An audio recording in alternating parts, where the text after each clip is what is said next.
দুর্ঘটনা এড়াতে জাতীয় সড়ক সংলগ্ন এলাকায় পুর প্রশাসন এবং পুলিশের যৌথ অভিযান।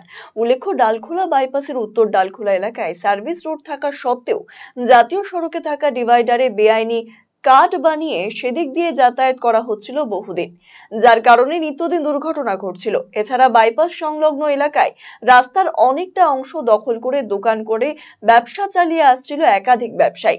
সেই দোকানগুলিতে ভিড় হলেও দোকানে আসা মানুষজনকে প্রায় রাস্তার মধ্যে দাঁড়িয়ে থাকতে হচ্ছিল। এর কারণে যে কোনো সময় দুর্ঘটনার আশঙ্কা লেগেই ছিল।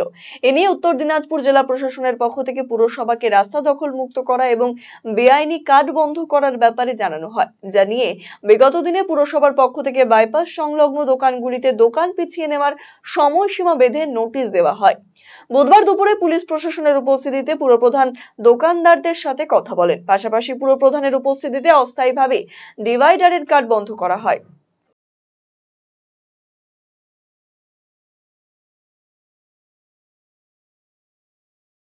এটা হচ্ছে এই যে কাটটা যেটা জবরদস্তি ভেঙে দিয়ে কাটটা হয়েছে, এনএচআইয়ের তরফ থেকে বারবার অবজেকশন ছিল।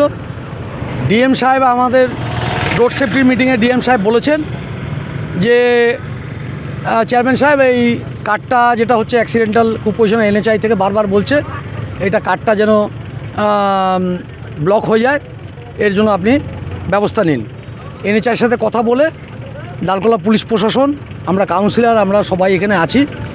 এই যে কাটটা আছে এটা আমরা ইমিডিয়েট ব্লক করে দেবো এবং এনএচআইয়ের পাশে যেসব দোকানগুলো রাস্তার উপর উঠে এসছে তাদেরকে আমরা একটু ডিস্টেন্সে আমরা পাঠিয়ে দিচ্ছি, যাতে কোনো রকম অ্যাক্সিডেন্ট না হয় এবং দুর্ঘটনাকে এড়ানোর জন্যই আজকে আমাদের এই কর্মসূচি।